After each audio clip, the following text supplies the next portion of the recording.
gamers, and welcome to episode 412 of the Super Ultra Podcast Arcade for April 8th, 2023. I'm one of your hosts, Daniel Nicholson, and with me is my co-host, Dominic Stallworth. What's going on this week, Dominic? What's going on is that we had an opening day here in Baltimore, man, and the Orioles won. As of today, it's Saturday today, so they won yesterday, even though they're supposed to play on Thursday, but they thought it was going to be a big storm that was going to happen during the game, but actually it was a nice, beautiful day. The time it would have started, it would have been nice and warm. It was like very warm, maybe like in the high 80s. Yeah. But instead they played in a cloudy, cool time on Friday. But it was still a good time, man. I watched the opening ceremonies and stuff like that, and the game was good. They won 76 against the Yankees. It was a close game. It was cool. We've seen the young guys doing great. Adley Rutschman, Gunnar Henderson, even some guys who we just picked up, Frazier. Yeah, it was fun. It was fun, and being the Yankees, so that was great too. So yeah, man, baseball is really like it's here, man. It's going through, and yeah, I'm loving it. Basketball season almost over. Lakers are looking good now because now they're healthy. LeBron's back, and they're definitely going to be in the playoffs. Well, at minimum the play in, and I think they're going to make the playoffs probably.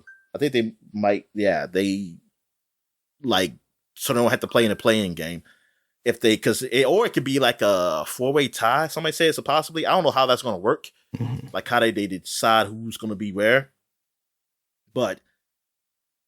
Yeah, I mean, I gotta give it to them. I gotta give it to Lakers. They made a few changes, and now they're looking like the team that people thought they should be. Even though they thought they should be better. Like last year, they thought they were gonna be really, really good, but they still could be a threat. I mean, like the West looks like it's open. The West looks like it's open to almost anybody to win it. The East, I still think I believe it's going to be between Boston Celtics versus the Milwaukee Bucks. Between them two, who's going to be the champion?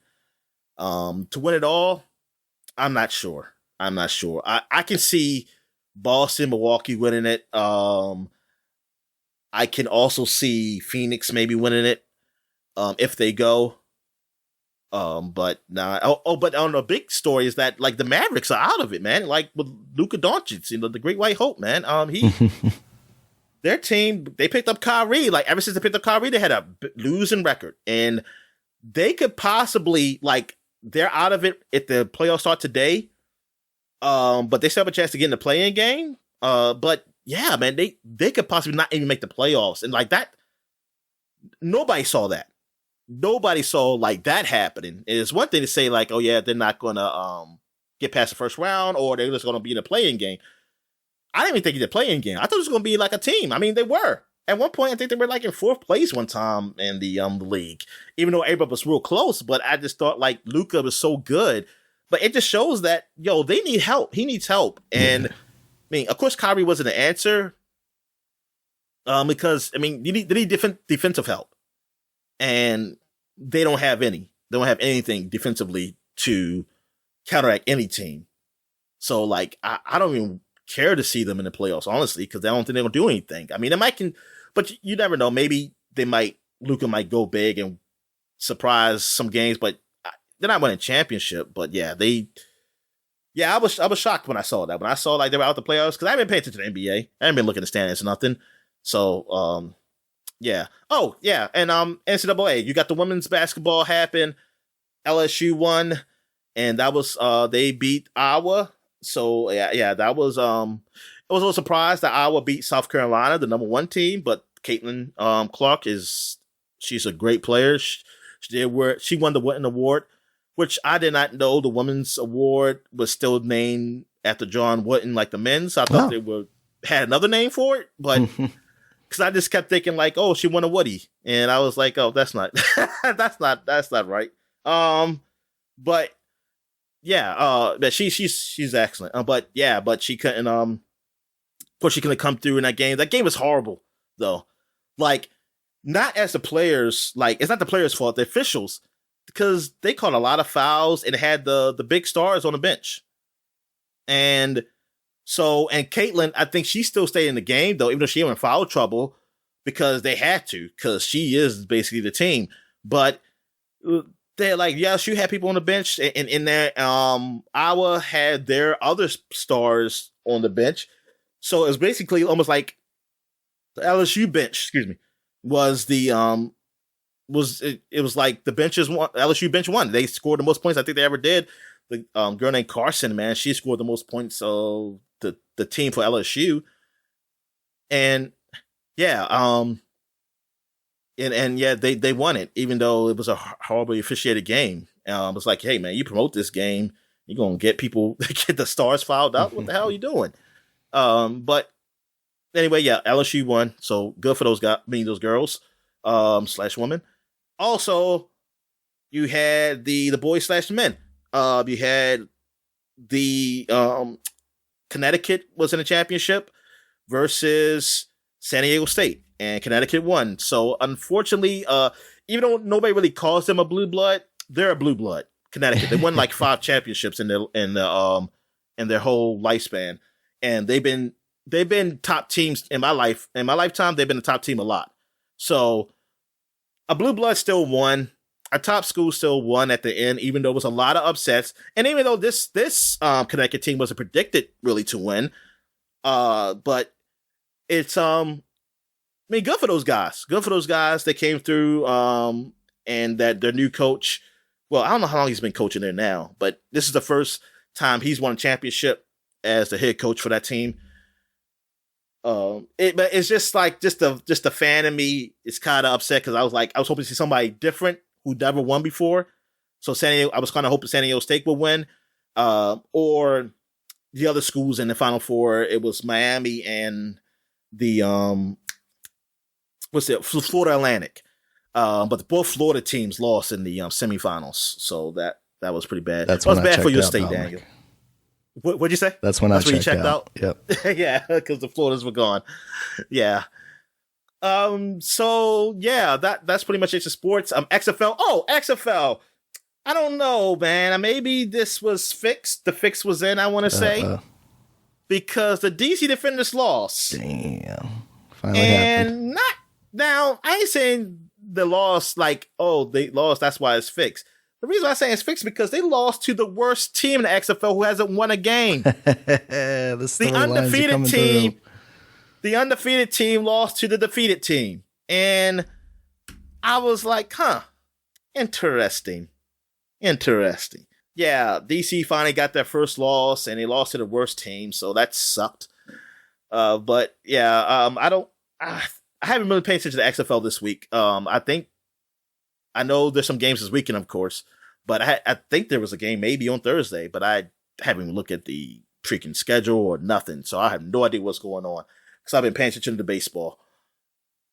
And I think that's it. I mean, NFL, Lamar Jackson hasn't been picked up by anybody or I have any news of signing, so I have no idea what's going on with that.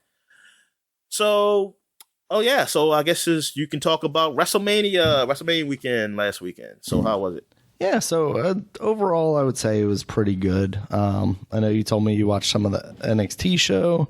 I thought overall that was pretty good. I still haven't seen the main event, which I heard was probably the most lackluster match on the card. So I don't know. So I was right in the feeling about like it was okay. Yeah, because I felt like it felt kind of lackluster compared to what else I saw. It sounds like those guys just didn't really gel in the ring very well because, like, Carmelo Hayes is an excellent wrestler. He was the guy that won the championship in that match. Braun Breaker is all right. He's been fine. It sounds like a lot of people are like, oh, he's going to go up to the main roster soon. He just doesn't have any depth to him. He's just like, yeah, I'm a champion. He's the son of Rick Steiner, if you're familiar with him, Scott Steiner's brother. They were in a tag team back in the day. It just he's not doing much for me. So we'll see where it goes from there. It sounds like on NXT this week he turned heel, quote unquote, and attacked Carmelo Hayes. So it sounds like they're going to have another match. Yeah, otherwise, just overall, I thought that was an all right show. WrestleMania Night 1, I thought was really good. There were some spots where it's like, whatever. Austin Theory versus John Cena was like nothingness. John Cena just showing off that bald spot. I think his time in wrestling is up. Like, maybe have another. John Cena has a bald spot? Oh yeah, he's looking real bad, especially now that his hair's grown out more. It looks real bad from the back. The camera angle that they had on him was not very good during that match. He should just cut his hair. He doesn't have a head for that.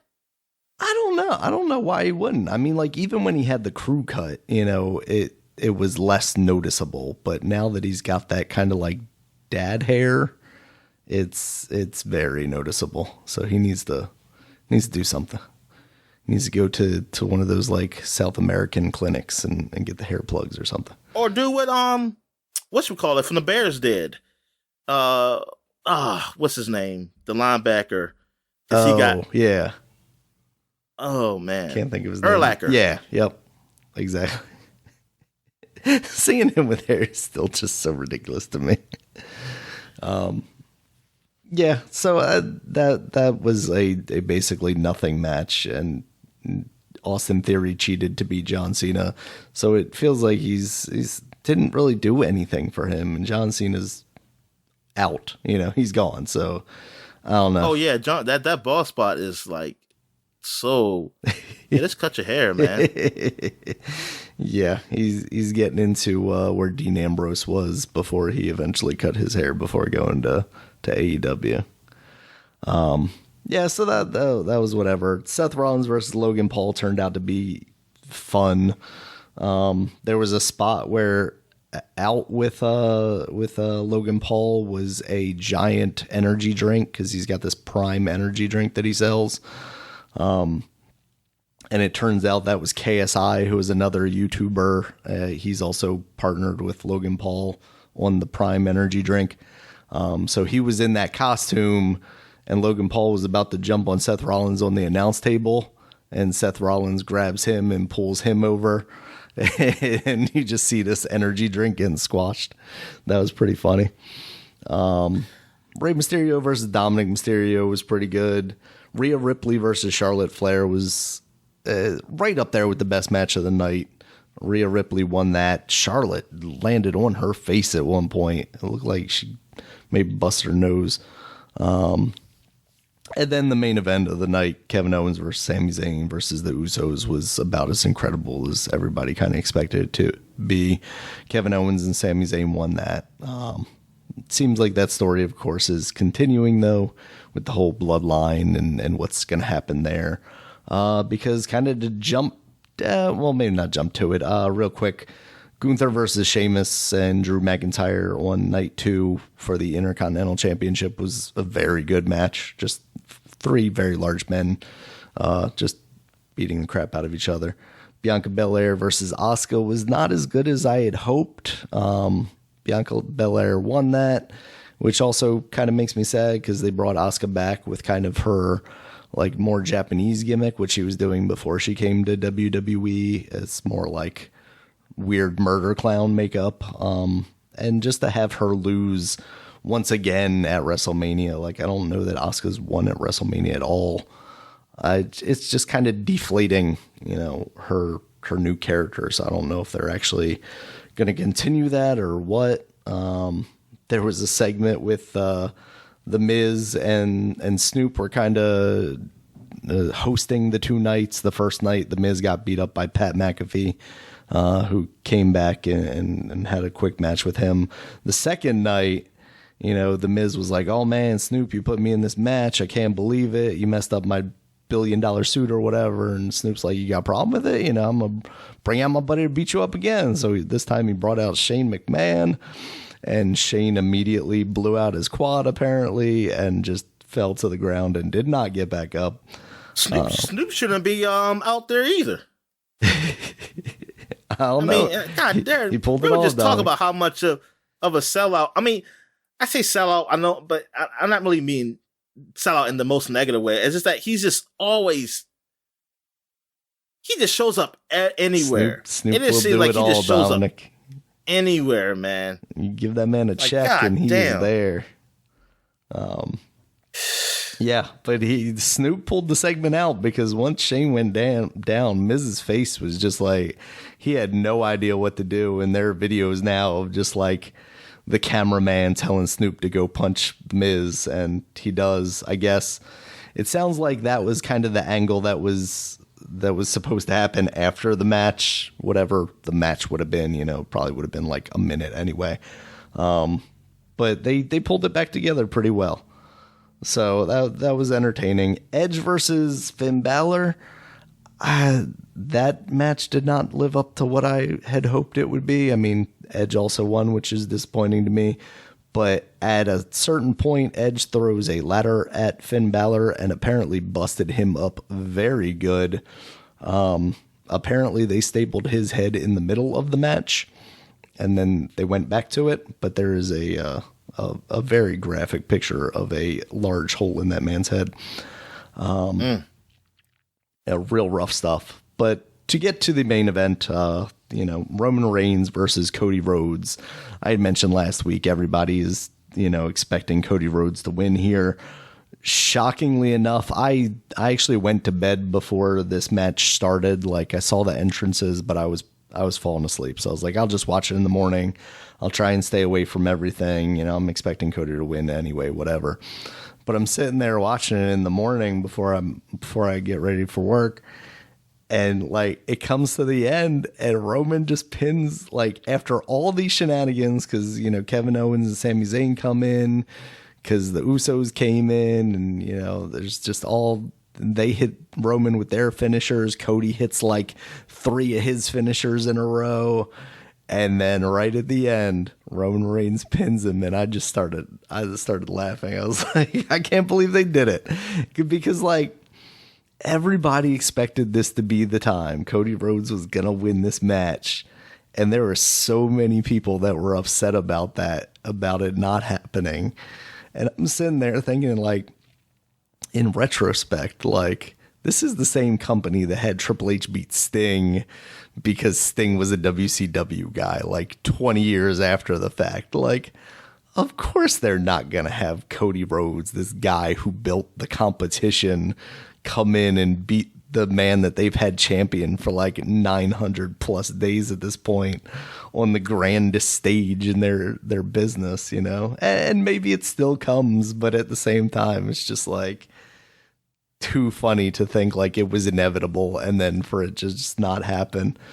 And then on Raw, Brock Lesnar was going to team with Cody Rhodes, but then he turned on him and started beating him up. And there's a video of Cody getting taken out on the stretcher or whatever because, he got viciously beat up, and somebody else from the crowd, Triple H never forgets. It was just too funny. So yeah, that I thought that was a good match. I have no problems with that finish whatsoever. Apparently Monday Night Raw was awful. It sounds like it kind of fell back into the whole like being rewritten 5 times, an hour before the show because Vince was there. I haven't seen the same kind of reports from SmackDown yet, but I haven't really looked at that stuff yet. Yeah, because I guess the other big news is that WWE has found the company that is going to purchase them. It's Endeavor. They own the UFC, so it sounds like they are going to take UFC and WWE and split it out into its own like sub company or whatever of Endeavor. So on Monday night, Triple H comes out and goes like, "Oh, nothing's gonna change," and then seemingly everything changed because Vince is now back. All the UFC fighters are going to be coming on.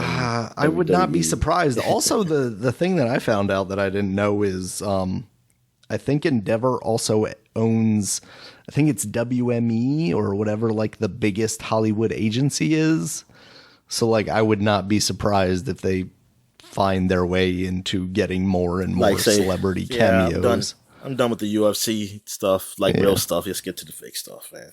That can last a little longer. I mean, it's not a bad route to go. I mean, a lot of those guys are already doing the same kind of like self-promotion and creating this character thing that you do in WWE anyway. They're already fit and stuff, so yeah. Yeah. So I would not be surprised to see Conor McGregor versus Becky Lynch eventually. Yeah, so that's kind of been what wrestling is. It sounds like maybe we're in a weird place right now because we're not sure if Triple H is going to continue being the guy or if Vince is now going to have more input again and make the shows terrible. I guess the one other big kind of news item that came out was AEW is actually going to run a show at Wembley Stadium in London. And it sounds like the last time that anybody has done that was WWE in like 1992 or 1996 or something like that. You know, that's a famously large arena. So that should be cool for them.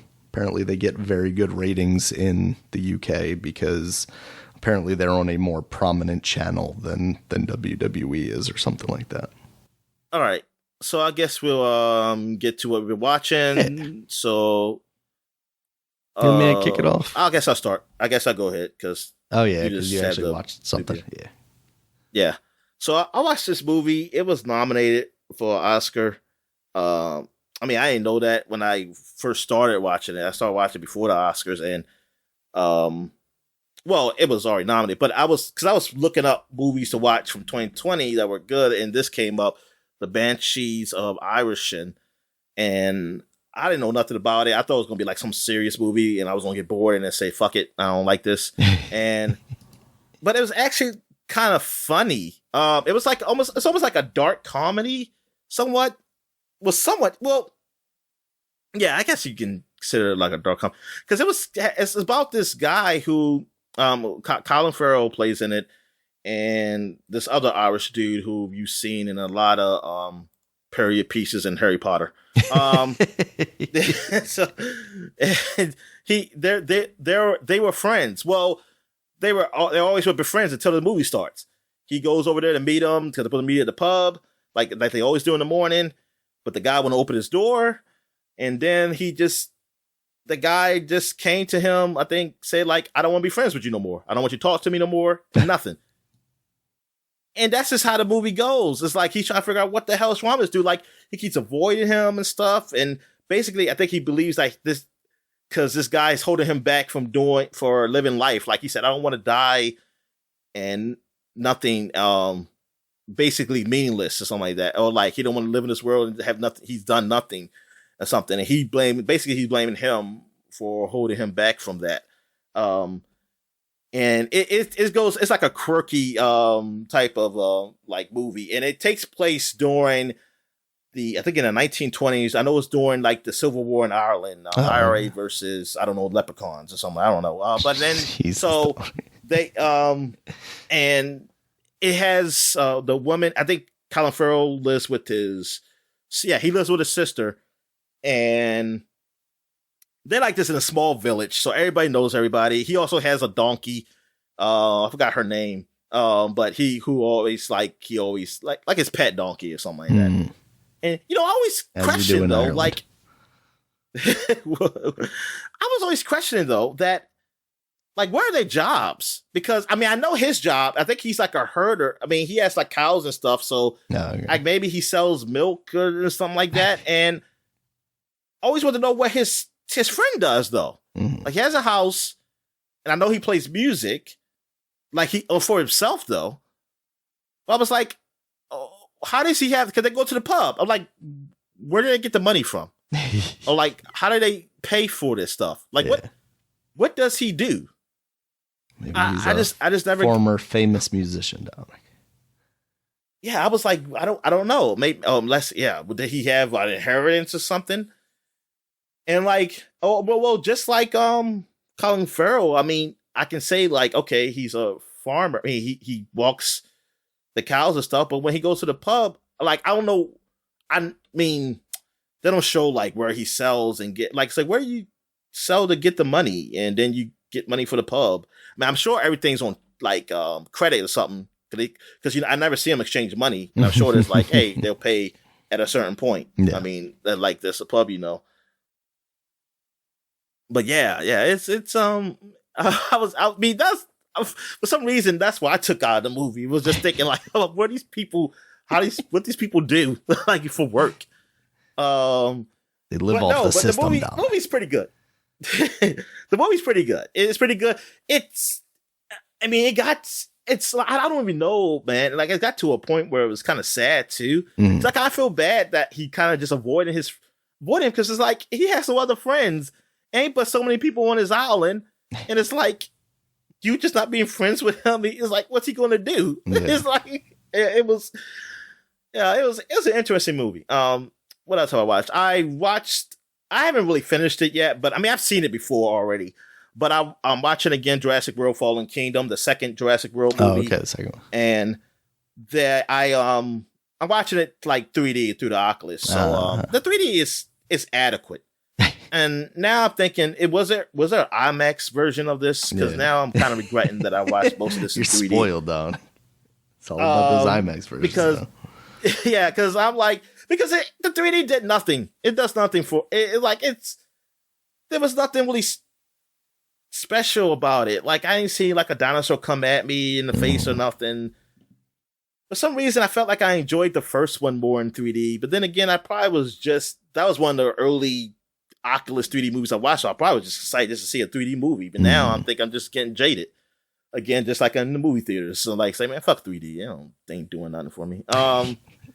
But yeah, I wonder if this was like filmed in IMAX? Like, was there any other movie filmed in IMAX? And like, because I kind of want to rather see that. Yeah. But I'm watching, listening to riff tracks at the same time, and that's pretty funny. Like there you go. Yeah, it's pretty funny, throughout. So yeah, because the movie I mean, Jurassic World is most likely gonna be the best one because I haven't seen the last one yet. Even though I heard so many bad things about it, so I've heard awful things about it. Yeah, so I'm just gonna say, it's just like Jurassic Park. The first one's the best, and that's it. And it sounds like the last one's the worst. Even though I don't know, maybe some people argue Jurassic Park 3 is better than 2, even though I think 2 is better than 3. Honestly, but for Jurassic World, I haven't seen the third one yet, but Jurassic World 2 was, it wasn't that good, and especially the story. That's like, it's like, come on, I could have done better than that. And actually, I don't know if he could have. I don't know what else he could have done. He probably should have stopped. He probably should have stopped the world. But I say should have stopped as far as just as a creative standpoint. Money making, you keep going till that well goes dry. You start making talking dinosaurs next time. They can talk. Don't give them ideas, Dominic. I mean, isn't that kind of where they were going with this movie? Like at the end, they have that little girl who like had dinosaur DNA or something. Like what? Like she was cloned. Yeah. What happened to dino-human kind of hybrids? What happened? I mean, that was the rumor always before, like even before World, like a hybrid thing, like dinosaurs or something. I remember seeing that. That's why I thought it was the lizard fake. in the Amazing Spider-Man. They were like, oh, maybe we don't do this. Yeah. And her, I don't know. I know she's a clone. I didn't know what exactly they used to clone her. Yeah. Maybe they used the special dinosaur to clone her, but I don't know. She could speak raptor. I don't know what the hell. But no, she's just in like a normal girl in that. But yeah. But it was just funny how they made up that character, her father, like he was always with him. And they joked about Rip Jazz like, it's amazing that you were so close to him. We haven't seen you since this movie. He's never heard anything about you. Oh, man. And then her, like, trying to guilt choke that man, say, we gotta go save the dinosaurs because they're gonna explode from the volcano or something. And, like, people arguing like they need to save them. I'm like, dude, they're not supposed to be here. And then I'm very confused because they're talking about like we don't like well the government's not going to do anything about it, and that's fine. And you know what? If this was real, I would not want them to do anything because I was like, you ain't paying no money to go fucking say those things. They weren't supposed to even be made. But the people talking about asking like, hey, I got this park ready where they can free, like he said, he's got this land where they can freely roam around. And I'm still thinking about, so what happened to Site B? Because that's supposed to be an island where they can free roam. Just drop them off over there then, to do it. Or you know what? Fuck it. If they died, I mean, that sucks. But dinosaurs are still around. They're not gonna be extinct. And that's what I mean. I gotta go look it up. Maybe it's up here. Maybe they said something about Site B. Maybe they said they nuked it, and I missed it. Yeah. But because I'm thinking like we are for Jurassic Park 2, we know that there's an island Site B, and that's where they all just are free and doing whatever the hell they want. That's not having all their orgies over there and stuff like that. More Site B. But yeah. What else have I watched? I also watched the last South Park season finale. It was okay. But it was about Mr. Garrison going back to being Trump-like, and he couldn't resist being like Trump again, and his boyfriend being mad at him. And then Stan's father mad at Stan. He's saying because he's not treating spring break like he should be partying, getting girls and bitches. He said getting bitches, which is like the boy is like what 8? What the fuck are you talking about? And he's just talking about like because all Stan wants to do is play Warhammer, like the real actual Vermintide or something. Oh, the board game? No. The board actual man, game I hope Warhammer, they're paying for like that. the tabletop. Hope they're paying for that advertisement. Yeah, and he said, and then he's saying like, oh man, see what they did to you. Said like they want to say the toxic masculinity doing this. They making you play with dolls or something like that. Making you play with dolls, and you can't because you can't treat spring break like you wanted to. And yeah, it was pretty. Yeah, that part was funny. I like that because they basically just making fun of Stan's father how he's being stupid with that stuff. And like how he's not seeing that a lot of stuff was not great. And anyway, it's like, but it was cool. It was cool. A bit, but it was overall, it was okay. It wasn't that great. How many episodes was and I don't know how many episodes like it was over already. Yeah, they said that was the final one, but 6. it wasn't even like 10 episodes. Yeah. Let me turn this up, man, because I'm barely hearing you over my voice. Say something. Hello. Oh, I turned you down. Now say something. Hello. Okay. Oh, you're too loud. All right. All right. So what did? Oh yeah. So I guess we can talk about the Blue Beetle trailer for the new hero, for DC hero. So I'll keep talking. Since I've been talking. So the Blue Beetle trailer, I mean, I liked it. I mean, the trailer was good. The suit looks really good. I agree. So I hope it turns out to be a pretty good movie. So what do you think of it? Yeah, it looks like a lot of fun. I described it kind of as the original Shazam. It has that more lighthearted, kind of comedic orientation as opposed to a lot of the other DC stuff that we had seen previously. Like you said, the suit looks good. I think they did a really good job of making it up to par with like what the Iron Man suit looks like nowadays, especially the more organic like nanobot one. Yes. Yeah, and I think from what they showed, I don't know. I'm not familiar much with the character, like who his villains are, so I'm not entirely sure. Like outside of that one lady who said something that I can't remember, but she was like, we gotta get that weapon or something. What's going on there as far as like who we'll see him face or like what kind of stuff he's gonna be fighting. But yeah, I think what that trailer shows, I'm intrigued by it at least. Yeah, exactly. Yeah, I mean, I'm happy they're doing this movie because I like that character. I read some. Did you see the tweet I sent you about the Blue Beetle with the comic? I don't think I did. Let me see. Oh, I sent it from my other one. One of my other, the one I usually do look at video game stuff. Oh no, I saw that you sent it to me, but I didn't get a chance to read it. But yeah, because I read the comics mostly after the New 52 ones. I read of him, and that the latest ones I've been reading, I didn't really like them. Now, but the first batch of them, when the New 52 first started, I did like it. But I guess they weren't as popular because they stopped. But it was different, and it was more of a kind of like a Mexican feel to it. Because I mean, of course, he's I don't know what exactly he is. I'm going to assume Mexican just because I think he's in El Paso, Texas. Oh, okay. I'm just going to say I don't think he's Cuban. All right, so I don't think he's Puerto Rican. Probably some made up DC equivalent to Mexico, right? They should be real with that, and they probably are. I'm not sure, Okay. but anyway, because a lot of the villains kind of mix it up too. Because instead of like, I forgot the enemies fighting. It's like a werewolf. It's like a rare coyote, and I'm like, really, But I do like the whole Blue Beetle thing of like, oh, it speaks to him, and it seemed like as a weapon, a bad weapon, but he's kind of trying to take somewhat control of it, so it won't do the things it wants to do, like destroy and kill all the time. Mm-hmm. And I like his friends, the friends like in this comic. Yes, yeah. That was funny.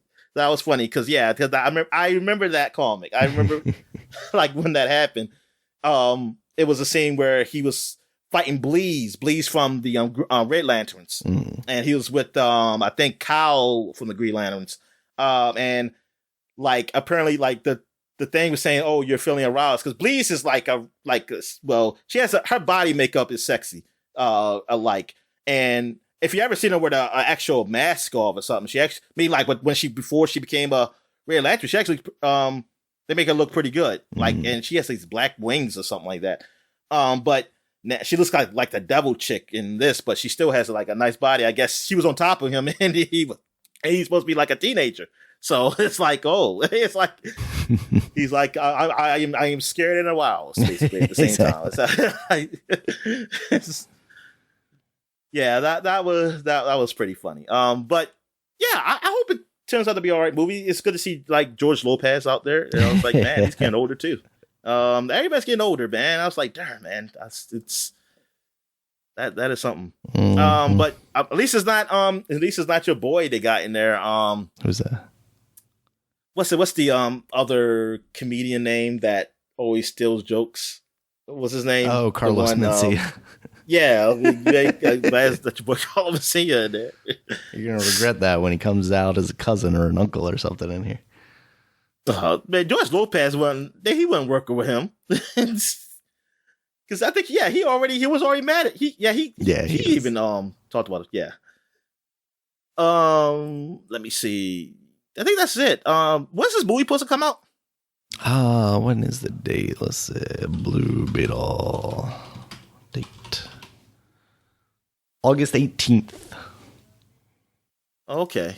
So what's like the next movies we got? Shazam already came out. So now we got the Guardians of the Galaxy? Yeah, Guardians of the Galaxy comes out beginning of next month, basically a month from now. Then Flash comes out in June.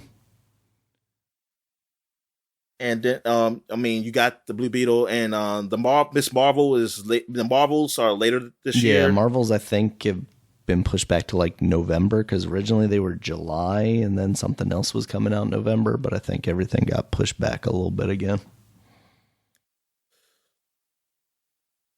I'm trying to think. That was another movie. Oh, Dune comes out, I think, where the Marvels come out. Oh, does it? Too.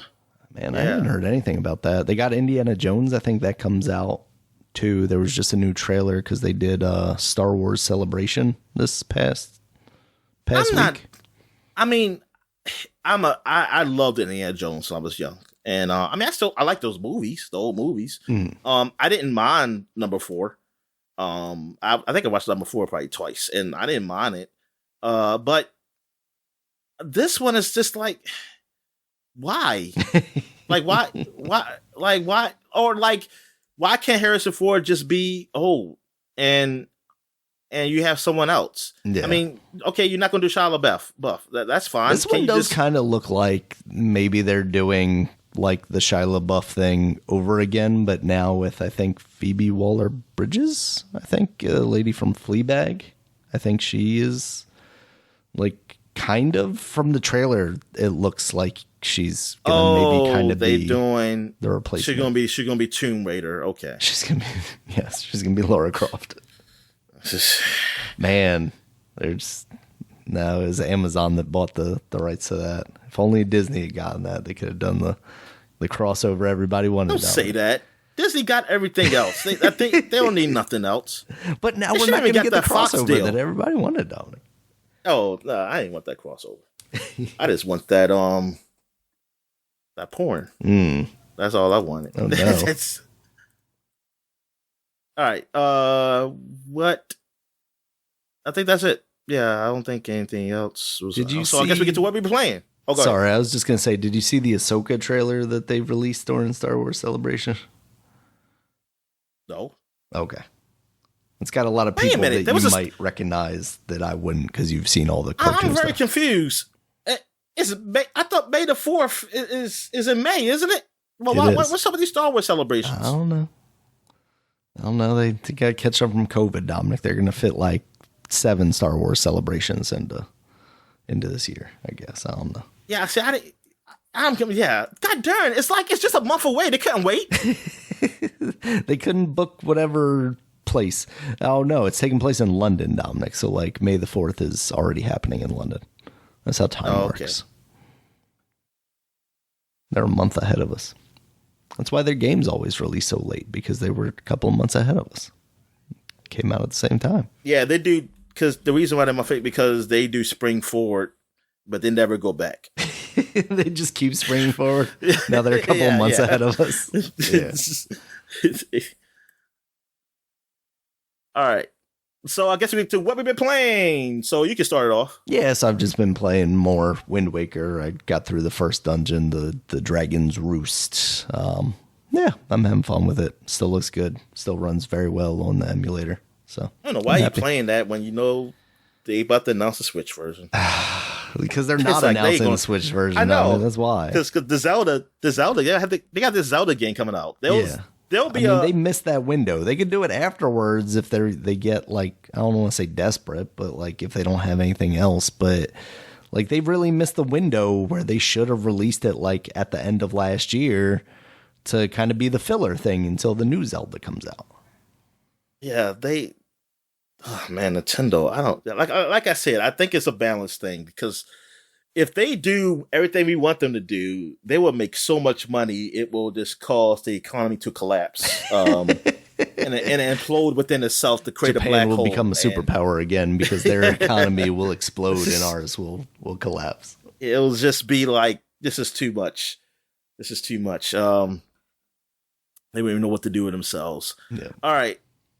So I've been playing some MLB The Show, and I haven't done any of the Negro League stuff yet. One of these days I will. I've just been playing like regular franchise mode right now.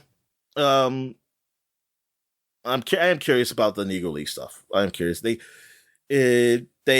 better make it realistic. They better be, if I go out to bat, somebody be calling me nigger or something like that. Oh no, what I'm talking about? White people don't be at the games.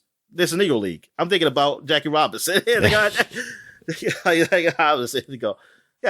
So no, I guess nobody should be screaming nigger or anything. But yeah, I mean, I'm curious how they did that. I only saw like one.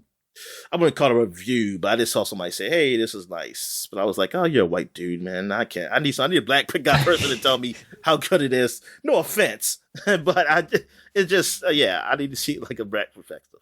So I guess I have to go try it myself. I also played that. What is it called? Is it called PGA Tour 2K or Golf 2K? I don't know what it's called. EA Sports. 2K. No, I'm sorry. The 2K game. 2K what Sports. Is that called? Golf 2K. Because they have a free weekend. So I was like, oh, let me try this game out. And you know, it's so funny. Like, NBA 2K is a lot of gigs. I forgot how many my friends said, like, at the updates and shit. Like, how many gigs that game is. Compared to, like, Golf 2K, which is only like 10. When I saw 10, I was like, oh, damn, this is a very small It's refreshing. sports game. And so it didn't take that long because I was thinking it's gonna take forever for me to like to download this thing. So I only played the tutorial part, and technically I'm still there. I just got bored, but I'm probably not gonna play anymore. And I wasn't even recording that, so I was like, damn it, I should have recorded that stuff. But like I picked the mode where you just hit the buttons to like it's the three I was gonna say three tap press. Yeah. Instead of the analog stick stuff, because I think that's a lot easier for me, even though that was pretty fucking hard at first to understand how to do that. But once I got down pack, it went all right. I mean, I can't judge for what I play. Like I said, I only played the tutorial. I mean, the game looks okay, but it doesn't look that great because I'm playing on the Xbox One. I'm not playing the freaking Xbox Series X or PS5 version, so it doesn't look that great. It looks okay. And I didn't play enough of it, but I just want to get just to see how it feels. And I mean, the 3-button press thing, I mean, I could see that like being fun. If this game had like the Masters or something, I might think about it. Mm-hmm.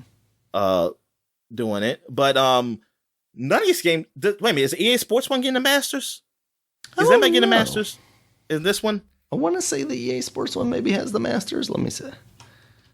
Like they used to have the Masters, then they lost it, and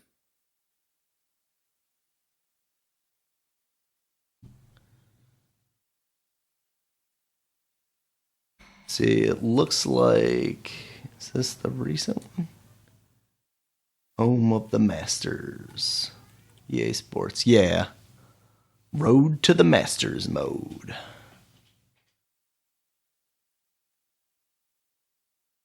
So yeah, the EA game's got the Masters in it. okay. Oh, so just EA. Oh, okay. But yeah. So, but this one has Michael Jordan, Daniel. You could be and Michael John Jordan Cena golfing. coming soon, Dominic. I saw that, and I'm like, that. Okay, I mean, I guess they got wrestling. Yeah, they make the wrestling video game. So yeah, and I mean, I'm sure John Cena plays golf because why would you put a guy who doesn't play golf in the game? But because he's the most recognizable wrestler, Dominic. What do you want? I'm just trying to think. Like, I don't even care about playing Michael Jordan like in a golf game. It's like, why? Like, is he any good? Because honestly, I don't really hear much about. What if I told you Steph Curry's in there? He's supposed to be pretty good, right? He even had a mini golf show. Yeah, I mean, yeah, they play golf. It's like all rich people play golf. You know what? That's one thing I respect about LeBron. He didn't go get big and be like, well, I guess I have to play golf now. Thank God. Because I was like, I hate that kind of like, it seems like if you get to a certain point, you gotta play golf. Like you get rich or like something status. Like, yeah, say, and then because I hate that, like hearing a radio show for saying, "Oh God, this guy plays golf, man. That's cool." I was like, "Oh, shut up, fuck golf." I was like, "Why is that gotta be like a Dominic? Goodness." Yeah, I mean, and that's all it should fucking be. Like I do like that joke when Morant on one of his videos, Josh Morant, he was like, "Oh, look, I got a little golf thing here." I say, "Oh, I guess I'm rich now. I gotta learn to play golf." I say that's what it feels like. It feels like so. I was like, "It's like Charles." I wonder why. Like before he became rich in basketball, I know he never played golf before. Now I ain't saying like you can just like it. So yeah, if you like it, you like it. I mean, a lot of people play golf. They're not rich or nothing, but it's just that you always has. But it has that notion. It comes with it for me. I'm sorry. And it's like your body's always got that notion like it's pretentious. It's like it feels really fucking like a pretentious, funky thing, and like it's so special. Like golf, like it's such a great thing, and it's like what the fuck, yo? It's like this shit is boring.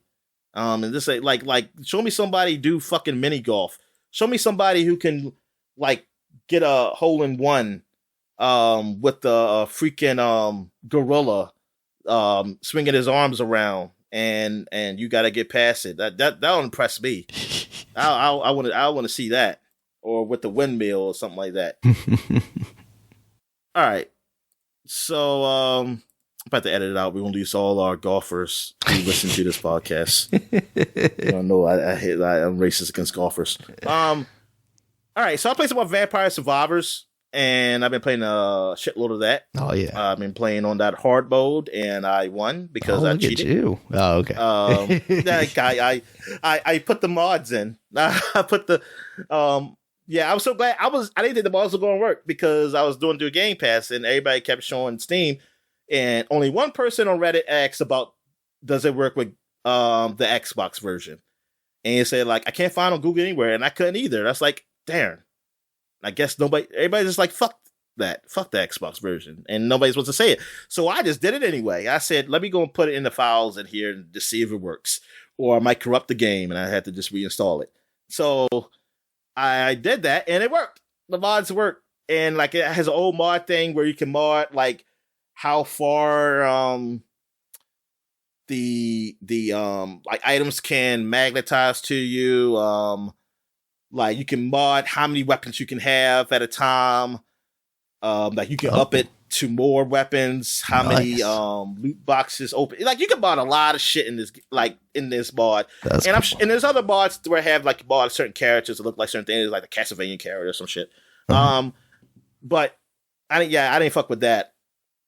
I just fuck with like basically having more weapons and like more weapons and more support items or something like that, so I can get through this fucking thing. And also I will turn invincibility on when I look like I'm about to die. I will turn it on real quick, and then I get my health back up, and then I go back to being normal. There you go. But yeah, I mean, it was fun. It was fun doing that. But yeah, I might be playing around with the mod stuff just to see how that goes. I might have to edit this out in the podcast too, so I can be like, I was good. I'm very good. This is why I wasn't cheating at all. All right. So what else have I played? I played some more Persona 3 Portable. Nothing much to talk about there. I think I'm closer to the end than the beginning now. I also played a game called Bravery and Greed, which was another game that's free for a weekend on Xbox.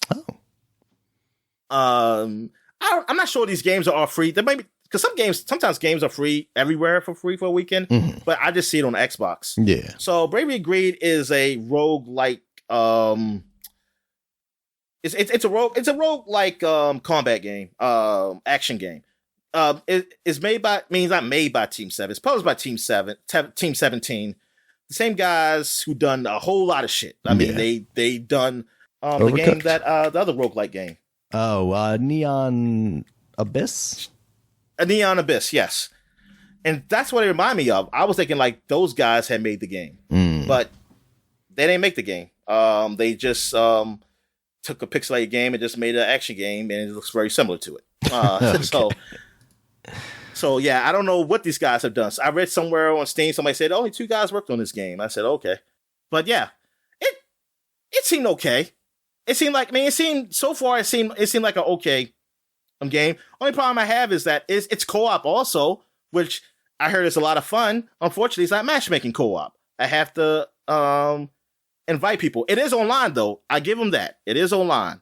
It really would suck that it was just couch co-op, but there's no lobbies for it. So for me to find people to play with, I can't just jump in, jump out to do it either. So that's what sucks. But other than that, it is it's a pretty good roguelike game.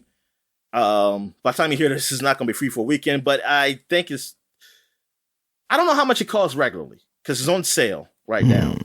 And I heard someone said that they think it was a little costly, like I guess the regular price, and I don't know what it was, but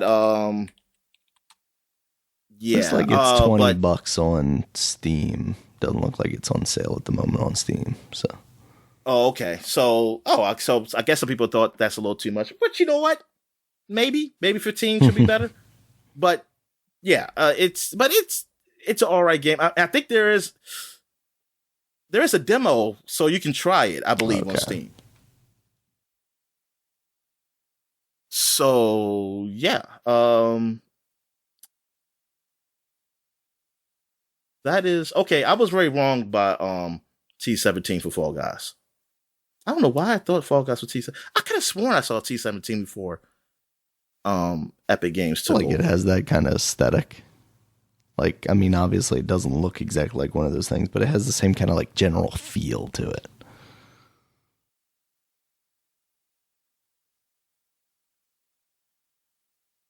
All right. So, last but not least, darn, I'm still talking. Marvel's Avengers, because we were talking about how everything's unlocked. Yeah, I figured I'd try it out. A lot of that. Yeah, I've been just playing on your name because I've been wanting to play. I didn't want to download it, so I wanted to play through the cloud. I understand. You don't want any evidence that you're actually playing it. I get it. But the cloud seems to work better with the app than it does on my Google Chrome. I heard people say the same thing, but on both sides though, like vice versa too. Like it's really just because it's not your connection. It's really Microsoft's is on Microsoft's side, and I guess depending on where you at, I don't know how it works because like it seemed like it works better on my console, even though it does have every now and then it does do that pixelated look, but it doesn't. I never slow down though. It's never a lag. And every now and then, even on the Xbox app on my computer, it every now and then gets a pixelated look too, but it never slows down. But on Chrome, it gets a pixelated look a lot more than it does on those. So I've been playing up there, and I've been playing the Marvel's Avengers up there in MLB The Show. So the Marvel's Avengers, yes, they have all the costumes, most of them unlocked. Now there's some that are unlocked, but I think it's because of you have to play. Maybe you have to play through those the content, like the story content that you download. That's what I believe because I look on the bottom, it's like, why are these still locked though? And there must be special ways to unlock them without you don't have to pay for nothing or anything. I think it's something you have to do in the game. To get those. But yeah, there are a lot of outfits that I was seeing that are locked, so it was a lot.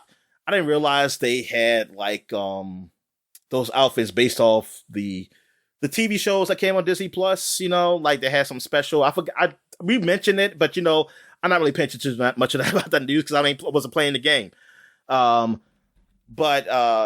yeah, I like some of the I like a lot of outfits in that game. Man, it's cool that just to be able to always switching like Iron Man's outfit when I'm playing with him or Kamala's, like picking like which one of her outfits to put on and stuff like that. And Hulk, I'll be having him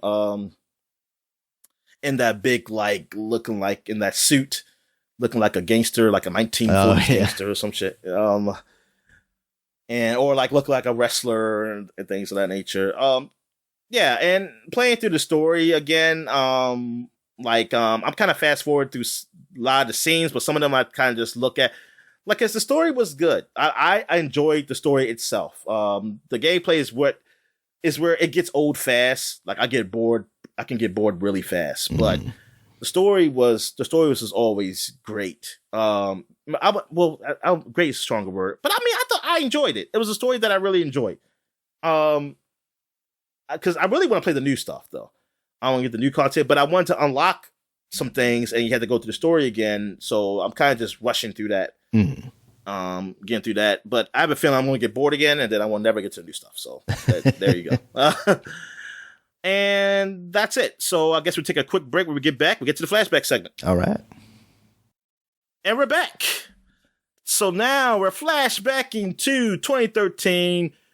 April, we're in a new, we're in a new month because last week we did the cover, so now we can actually say some games here.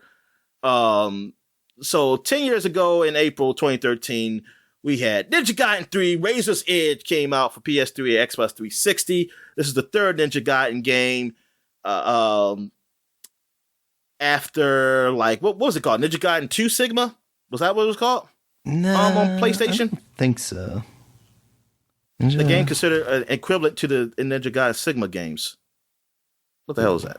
Because Sigma was the the Okay, it was just Ninja Gaiden 2. Well, maybe there was a Ninja Gaiden 2 Sigma. Because I thought Sigma was when they finally released the version on the PlayStation 3, right? Yeah, that's what I'm saying. This is the since that game. I was saying since that game, this is the one they Okay, released. Yeah, there was a Sigma too. Yeah, you're right. Sorry.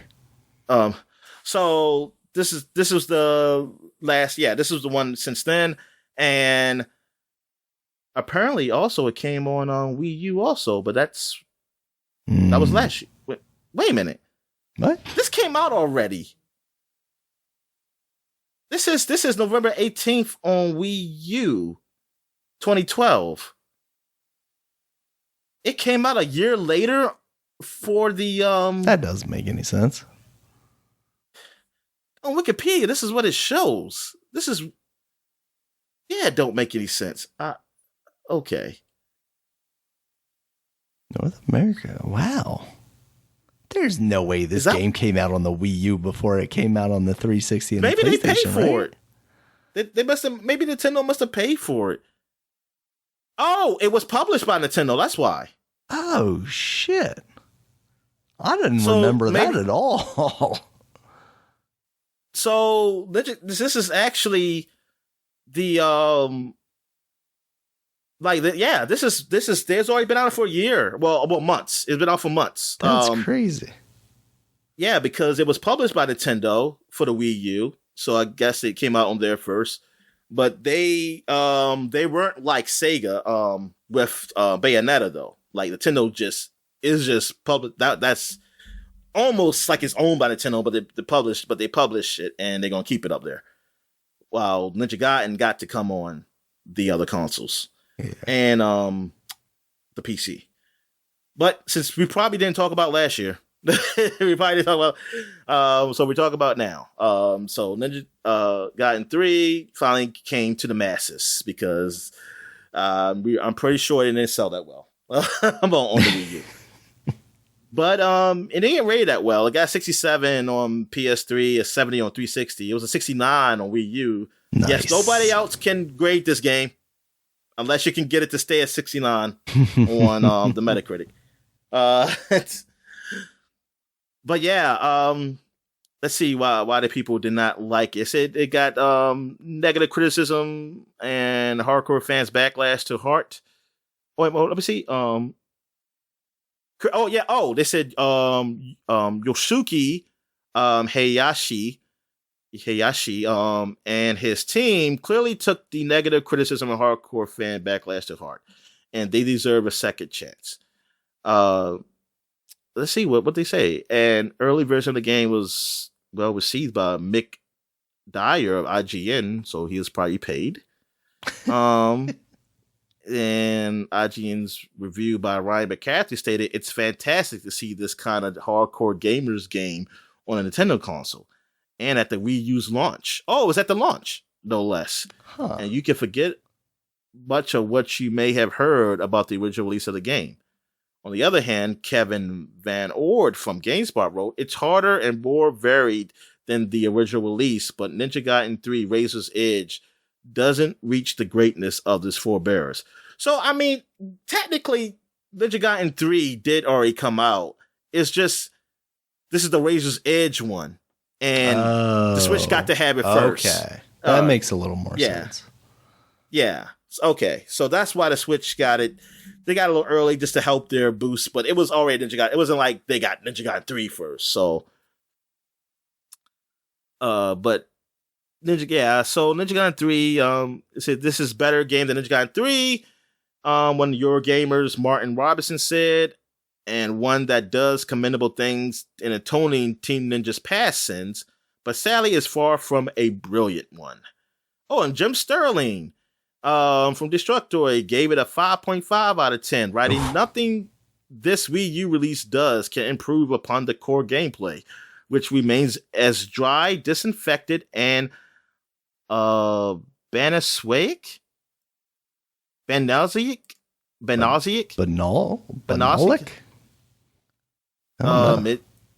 don't know what the hell that word is. Read it out loud. Oh man, let's take it. Banalsic. It is Banalsic. Oh, okay. I don't know what that means, but I'm guessing it's bad. I think banal is like, oh, this is so like boring and like dry, like they said. As ever before, Razor's Edge gives us more, but when the original serving exceeded that which the player could stomach, more isn't a very tasty prospect. All right, so do not play this one, folks. It seems like, or play it very cheaply. It was very cheap. I don't know. Was this ever a free game? Or at least a version of it? Maybe. But you know what? Game Pass had all the Ninja Gaidens at one point. And they might still do. I don't think they're gone. Now, I don't know if they have the Razor's Edge version of Ninja Gaiden 3 or just Ninja Gaiden 3. Yeah, it looks like you can play Razor's Edge right now on Game Pass. Cool. And maybe on the Sony thing, because I don't know what they have. Yeah. Sony doesn't even know what they have. Yeah, I mean, look, they be getting games, because I be seeing some shit pop up on my Twitter feed, on my game thing, when it says like, PlayStation Plus Extra, whatever it is. It's got these games. It's just that they don't advertise it like Game Pass. I mean, they don't. And I have my shit open so I can see all the Sony stuff like that, but I don't see people talking about it like Game Pass. Like there's normal people saying like, "Hey, they got this out there." But then again, maybe I got found like a real what they call them. They don't really call them play slaves anymore. P slaves, because it's probably somebody say that's ponies racist now, right? Yeah, the ponies, exactly. They call them the ponies. Yes. Then Xbox versus ponies. That's what it is. That's the war that's going on now. Stupid people. They're all stupid. All right. All right, so what we got here? Battle Block Theater came out for the Xbox Live Arcade. So you want to talk about this? Because I know nothing really about it. Yeah, so basically this was the follow-up game from the guys who made Castle Crashers, the Behemoth. They also made the, what's the Alien Hominid, the one we were talking about earlier. Yes. Basically, it was like, man, what are they going to do next? Castle Crashers was such kind of a hit. It was awesome. And then this came out, and it was kind of like this weird multiplayer platform thing. I remember it being kind of a big thing. Well, actually, maybe not. I'm trying to think if this was kind of the big thing that they had at PAX when we went that one year, or if it was Pit People. It might have been Pit People. I think it was Pit People. Yeah. But, yeah, so, like, Behemoth kind of came in and was this big developer coming off Castle Crashers, and then it was a while before, like, Castle Crashers came out in 2008. Battle Block Theater didn't come out until 2013. Like, people were wondering what they were going to do, and then this game kind of came out, and I don't remember it being bad necessarily, but I think the reception was definitely a lot lower. Although looking at the Metacritic, I could be entirely wrong, because it's got 85 on both PC and Xbox 360, and a lot of the scores I'm seeing are 9s. Like Game Informer gave it a 9, Eurogamer gave it a 9, Edge gave it an 8, Destructoid gave it a 9. Like, man, maybe we're missing out here, Dominic, on having not played this. Oh, well. They should have made a Castle Crashers 2, and then I would have been playing it. I'm pretty sure I own this on Steam, so like maybe one of these days I'll get around to playing Battle Block. I think we own it on Xbox too. This probably was a free game. Oh, I yeah, wouldn't be surprised. Definitely got free game written all over it. Yeah, God darn, why they had to making Castle Crashers 2? Like, what the hell? They even had the HD shit that came out. Maybe the HD one didn't do as well as they thought it was going to. What do they have on their wiki is showing what they're working on now? Alien Hominid. They should have used that. They should have used that as a case. The game is so old. They should have just made 2. Bastards. Video game companies got to play safe, Dominic. I'm seeing this review from somebody on Steam, like, buckle your pants, buckle your pants, pull up your socks and dance. Okay. I will not do any of those things. All right. So what else we got here? Oh, the big one that came out 10 years ago, Guacamelee came out, the Metrovania platformer. Yeah. And Yeah, you talk about this because this is the game you really introduced me to. Yeah, this came out. I think I played it mostly on the Vita. Basically follows the Metroid formula of, you getting upgrades and new moves and stuff, but you're a luchador set in this like Mexican fantasy world that's split between living and dead, and you can transfer between the living world and the dead world. Yeah, it was just really cool. The art on it was like this 2D, almost like cut out what is it, like craft paper almost. Like it's very stylized. Yeah, I don't know how to describe it other than like it's got a lot of the stuff that I like. It's like a Metroid game mixed with wrestling, because you would do like German suplexes and slams and stuff like that, Superman punches, and just a beautiful art style. It's got all that stuff, so it was fantastic. I think 2 is also very good as well. Yeah, that art style that really gives you that kind of like Mexican feel. Mm-hmm. I like that. It's very colorful. Yeah. Yeah, exactly. Like very festive. Like very festive. Kind of dude. Like Fiesta, yay, and like the Fiesta Bowl. Like the Fiesta Bowl.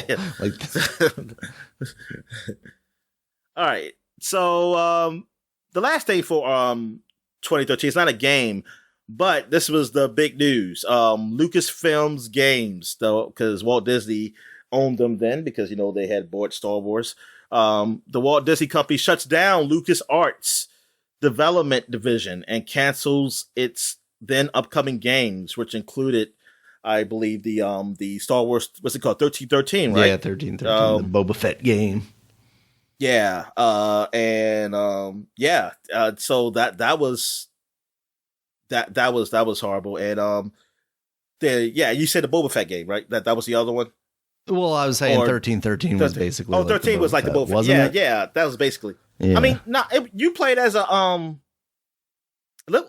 you look like a regular human. Oh, really? Maybe I'm confusing that with something else.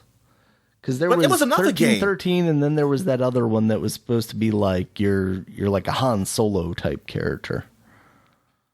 Maybe that's that one. Because that was the one that Amy Hennig was connected to originally. Star Wars Scoundrels or something. I can't remember. Yeah, I mean, because I remember that title, but did they have a title for the other one? Oh, this is one by Boba Fett, but it says, so I guess what I was seeing was that was supposed to be a young Boba Fett. What we saw in that video? Maybe. Oh, I didn't realize that. What was the other game that was alongside it called?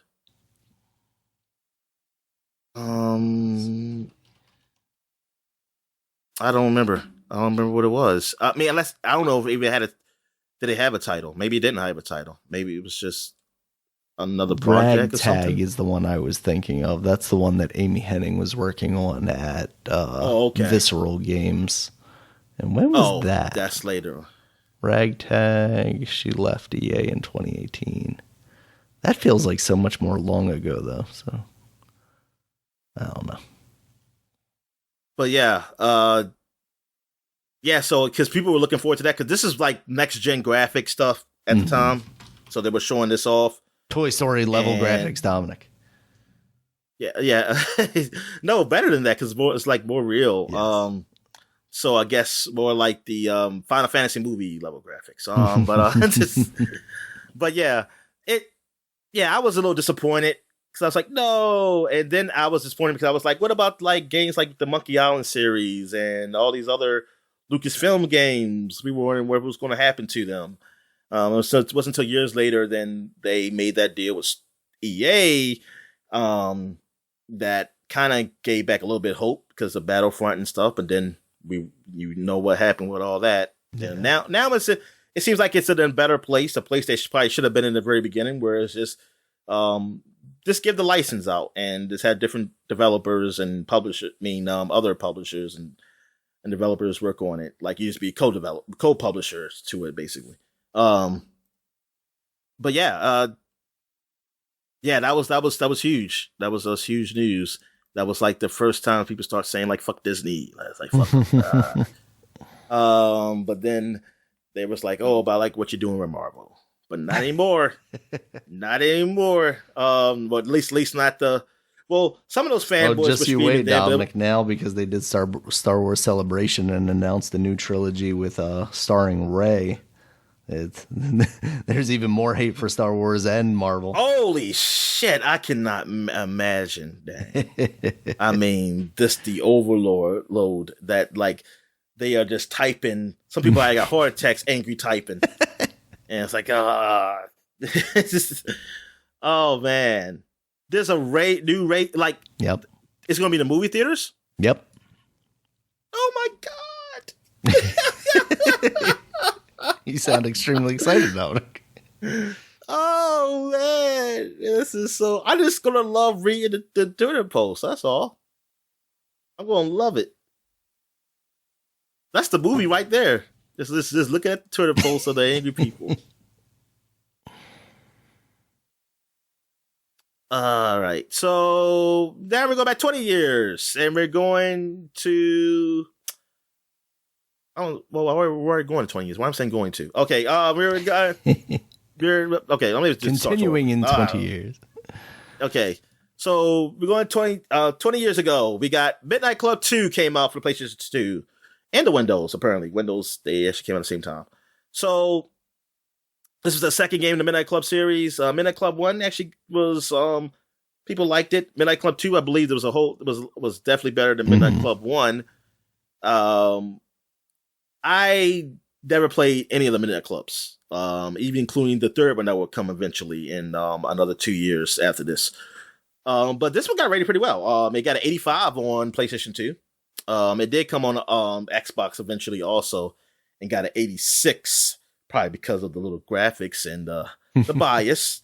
Of course, the bias. Yes, the US bias. You know, the pro America bias there. People were still like very much pro American because of 9/11. They were still pretty much patriotic. So yeah, I never. Did you ever play any of these games? No, I always thought Midnight Club, especially like once it got to 2, I thought it looked super cool, but I never got to play any of it. And they use real cars, Daniel. They use real cars, so it's like I don't care. I don't care about driving these fake cars. I only drive fake cars in Grand Theft Auto. Fake Lamborghinis. Since I can't get out the car. Since I can't get out the car in this game like Grand Theft Auto, even though it's made by Rockstar, I don't like it. All right, so what we have here? Burnout 2 Point of Impact came out for the GameCube.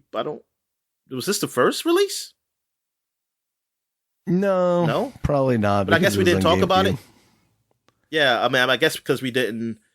I don't remember talking about it last year. I don't either. I think that's why I highlighted it. But yeah, I mean, this was kind of Burnout 1, obviously, you know, was a big thing. But I feel like 2 and 3 were where they really hit their stride, you know? Yeah, definitely. I played 1 and I played 3. I never played 2. Okay. Yeah, it's kind of crazy to look at this cover and see the Acclaim logo. Like, to think that they were relevant ever. Oh my God, Acclaim. Man. They were American, right? American company? Yeah. Yes, it was. Yep. Oyster Bay. Yeah, they had the studio right out there in the bay. Right in the middle of the bay. They had it out there making games. So yeah. Yeah, I always thought of 2, that was just too fast, too furious of the of the 3, you know. So I didn't really care for it. I was like, that's the green car that whatchamacallit drove in the Fast and Furious. Yeah, it does look like that, doesn't it? Yeah. I mean, that was the cool thing about that series, though. Like we just talked about, you know, Midnight Club didn't have, you know, real cars, but neither did this. But that's because they had the gimmick of like absolutely letting you destroy those things. Exactly. The only thing they didn't have was you can run over people like in Grand Theft Auto. If they had that would have been killer. All right. Yeah, I got an 86 on PS2, 88 on Xbox, 89 on GameCube. GameCube got higher than Xbox? Wow. must have like it was like a Mario in here. You can get it like a Mario, play as Mario Kart. You can play the Mario Kart in here. That's what they had. There you go. They should have did that. They should have said, "Hey, yo, you got the Mario Kart in this one." All right. So what else we got here? Oh, here's a big one. Def Jam Vendetta came out 20 years ago. Heck yeah. Man, this was huge. This is like, I remember watching the making of video. It wasn't really like making of. It was more a promotion, but you saw the rappers in the studio doing the voice acting. I saw Redman and Method Man, Christina Milian, maybe some other rapper was there. But it was, I believe it was off that when the PlayStation demo disc. And they had it, and I was so excited. I showed my sister, "Look at this, man!" And just say they got all the rappers in this darn fighting game that's about to come out, man. This is crazy. And I was like, and they have this music, and I was like, "Oh man, I can't wait to play it." My friend ended up getting it, and I played it, and it was good. I liked it. I enjoyed it. I liked the story because that's what I was really into was the story, like the gameplay stuff. I mean, I enjoyed it, but I was never really big into like the wrestling games on N64 because I didn't have them, honestly. So I was, but hearing that those guys worked on it, the guy worked on it. Maybe some other people were there too. It was cool. It was like, oh, this is going to actually be a good game, and it turned out to be because a lot of people did enjoy this game. I know you really liked it because you didn't like Fight for New York as much. No, because they moved, but you know, I was excited for this one because they were, you know, it was basically like the spiritual successor to a No Mercy. It was stripped back, obviously, a lot. They didn't have like backstage stuff. It was mostly ring stuff, but like most of the moves were there and all that stuff, and just the gameplay was similar. And then with 2, they made it kind of more of a fighting, like a street fighting kind of game. And like I liked what they did with like the character stuff of like adding like levels to it, like, oh, that's not just Snoop Dogg, that's, you know, whatever his name was in the game, and he's this boss, you know, underground boss or whatever. Like that stuff was was fun. Just save all that to the future when it comes out. But this one, this mostly dealt with the guy you see on the cover. He's the boss. And D-Mob, this I one, think his name was. From Mobb Deep. And he I just totally made that up. No, I think that dude was like based on an actor or something, right? Like he looks familiar. Cartoon version. You just seen a black man with a freaking goatee and bald. But it's Ving Rhames, right? And like you kind of working under him, but you don't like him. He's kind of the antagonist, and I know you end up fighting him at the end. But it was cool. And his hometown was Baltimore, Maryland, Dominic. It was? Yeah. And he was voiced by God of War Christopher Judge. That's funny. Wait a minute. Oh, the God of War today. Yeah. Modern the guy, God of War, sorry. Oh, the modern guy. Oh, so and he was in Stargate. Stargate. Yeah, Stargate. It was Star. Okay, yeah, Stargate. Yeah. Stargate, yes. He was the alien human. All right, so man, I kind of just want to play this again. You said you saw something where like people had a mod of it. Yeah, they had like a high res texture pack and stuff. Maybe one day I'll look at that.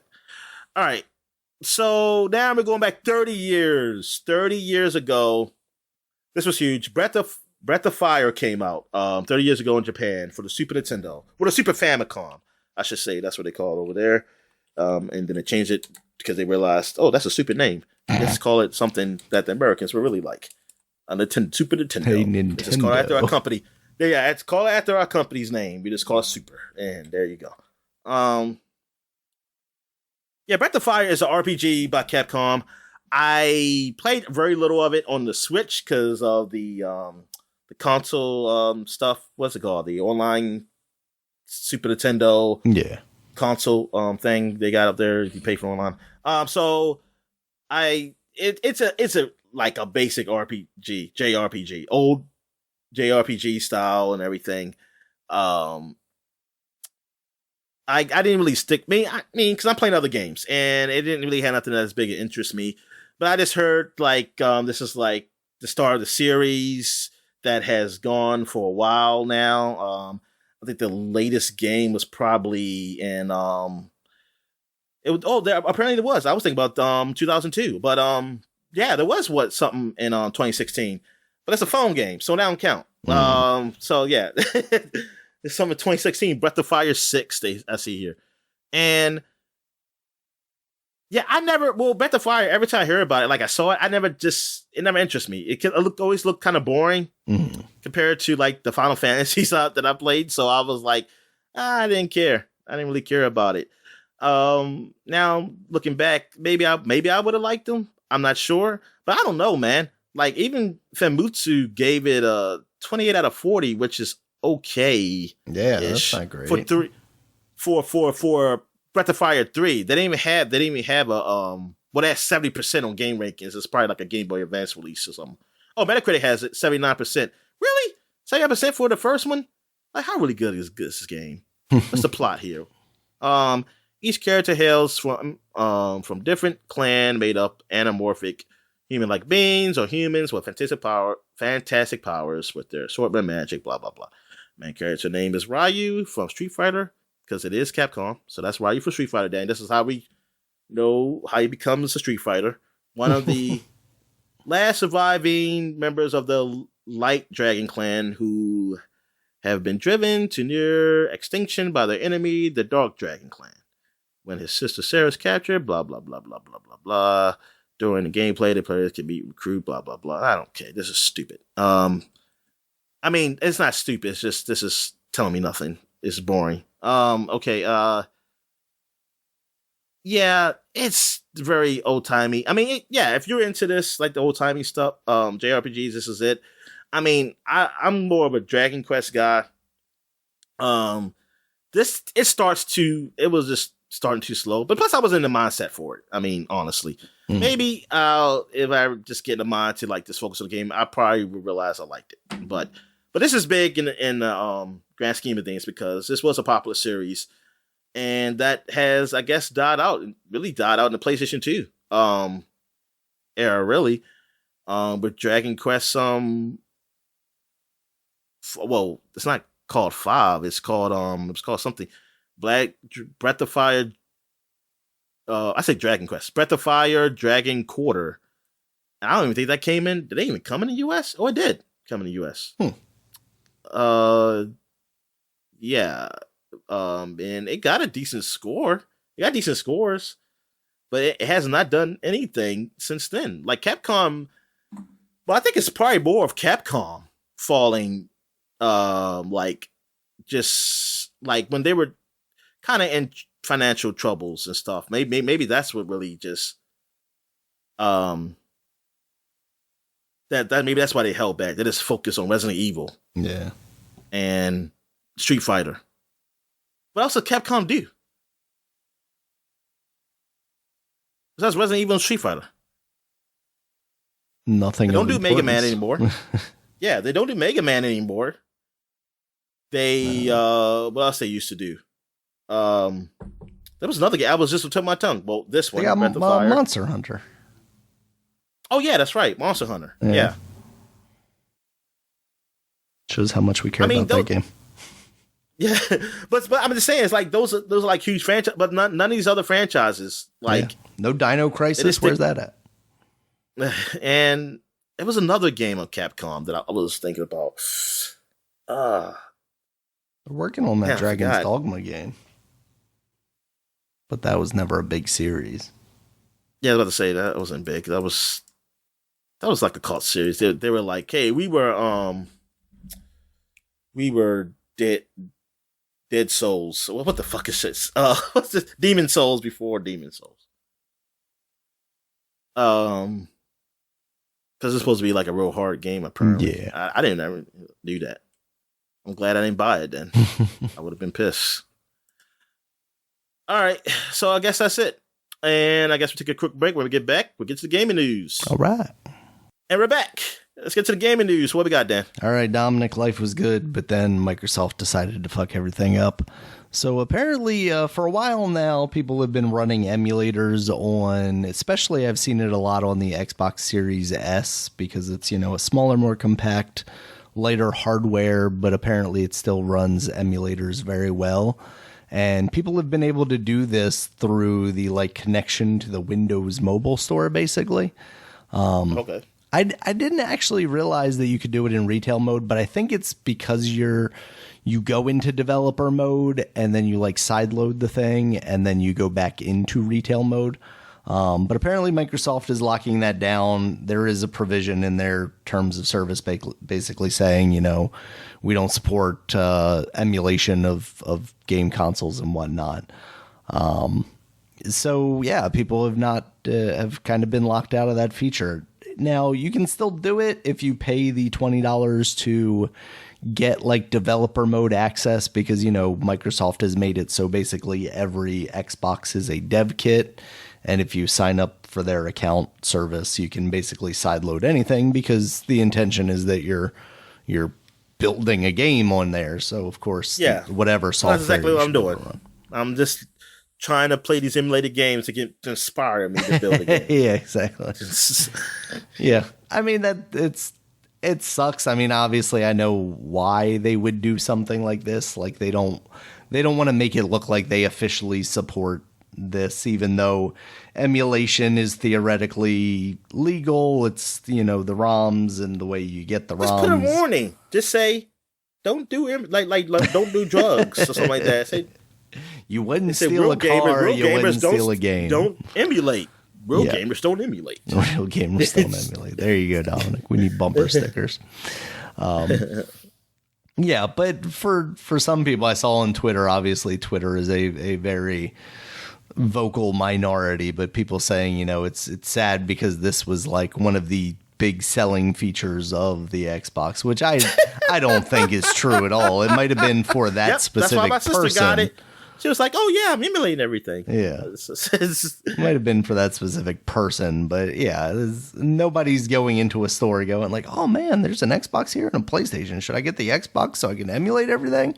No, nobody's doing that. But exactly. Yeah. At the same time, everybody doesn't have PCs like ours that are intended for playing video games. So, they might not be able to run emulators on their PCs very well. Nobody got a PC like mine because you are out of date, my friend. Yeah. Even then, Dominic, you can still emulate, a decent amount of stuff. Oh, yeah. Maybe not some Switch games, but that's true. That is true. Because my friend been playing Pokemon for a while. I mean, that is literally the perfect game to play on a phone, right? Because you don't even need a controller. The controls are so slow paced enough that you don't have to worry about all these on screen buttons suck. Anyway, so yeah, that's unfortunate, but I'm surprised it went on this long, to be honest with you. So that's where we are with that. Yeah, that is. Yeah, I'm surprised they just that you can just get into developer mode like that. Yeah. So. All right. That's basically how people do that for the Oculus. Yeah, exactly. Once you're able to sideload stuff, it's hard to control what content people put on your system. So, that's why Apple is so locked down, because they're afraid of that kind of stuff. Whereas, and that's why I hate them. Because they don't believe in freedom. Taking my freedoms. Exactly. They're fascists. All right, Dominic. Next up, speaking of Capcom has updated Resident Evil 4 Remake with the Mercenaries update, which of course adds the Mercenaries mode, where it's basically, you play as one of the characters from the games. Could be Leon, could be Ada, whoever. And then you're going through. Can it be a random guy? Can it be like the random soldier guy that they all masked up and no one can see their eyes? I don't know how many different characters they ended up. Because, I'm pretty sure back in the old game you could play as, Krauser, but I don't think you could ever, play as just a low-level random guy or anything like that. What about what we call it? Who's the guy who says, What's his Barry? Can you play as Barry? You might have been able to in like one of the other games, but this one was mostly Resident Evil 4 focused characters. Oh, okay. Yeah. So basically it was like a time attack mode, you know, you get dropped down in this small portion of the game and you kill as many zombies as you can. But the thing to mention about this is alongside this update, they also added in microtransactions so that you can pay to upgrade your guns in the single player game quicker, Dominic. Is this shiesty? Like, now that it's a little shiesty. Now that we're out of like the review window, it's like I think 3 or 4 million people have bought this game at this point. Like, is this their way of trying to like circumvent people talking about that in the reviews?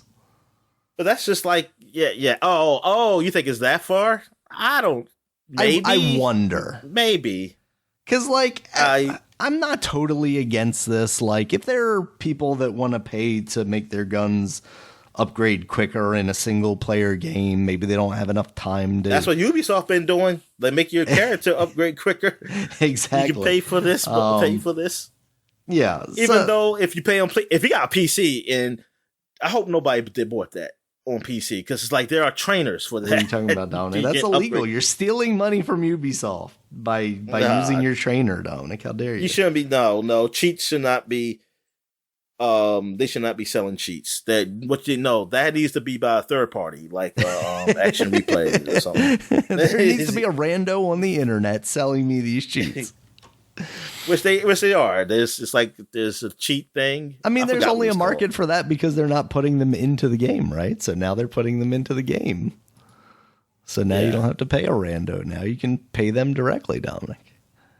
It's still paying. Yes, still paying. Yeah, there's plenty of places for free. People do cheat engine stuff. But yeah, this, I don't know if they do it for the review stuff. But yeah, it's interesting that is in there though. Like, pay just to level up. I mean, I don't know. I'm not totally surprised. I feel like people. That's not a surprise. Companies are like, oh yeah, people have more money than they do time nowadays. You know, some people. Yeah, especially with the gambling, people are just making so much money off of DraftKings. Yes. So let's just take advantage of that fact. If people are willing to pay to upgrade their shotgun to a level 3 shotgun so they can survive longer or whatever, let's take advantage of that. If it's not something that's like negatively affecting the gameplay, it's like, oh man, I can't get through this portion of the level unless I buy this thing. Like, I'm not too angry at it, but it's the optics of releasing it like after the review stuff that definitely makes me wonder if they're like, oh yeah, we just don't want anybody mentioning this in a negative light, so let's hold it back a little bit, and then we'll jump in there when it's time. Yeah, it is, yeah. But games are just so different now, man. This is so different because how they just build upon a game that, it's like you have to do almost like a review again with a lot of games. Well, a lot of games you got to do a review again of them because they'd be so different in months. Or if the game is for years, you got to go like, oh, this is how this game is now. But people don't do that. People ain't gonna look back, especially if they already bought it. That's it. It's over. It's just up to them if they want to continue playing or they accept this and just say, "Fuck it, I don't want to play Mercenaries," or I'm not gonna buy on those microtransactions. It doesn't mean anything for me. Yeah. But I'm curious though, like. Because this is online mode, right? Mercenaries is online. Can you play it single player though? Can you play this by yourself without being online? Could in the old ones, I believe. I'm not totally sure about that. Yeah, because I want to know if if you could be offline, that means there could be a trainer for PC and cheats where I'll just level up. Yeah. What if you fucking just... Yeah, they got to put some protection for that.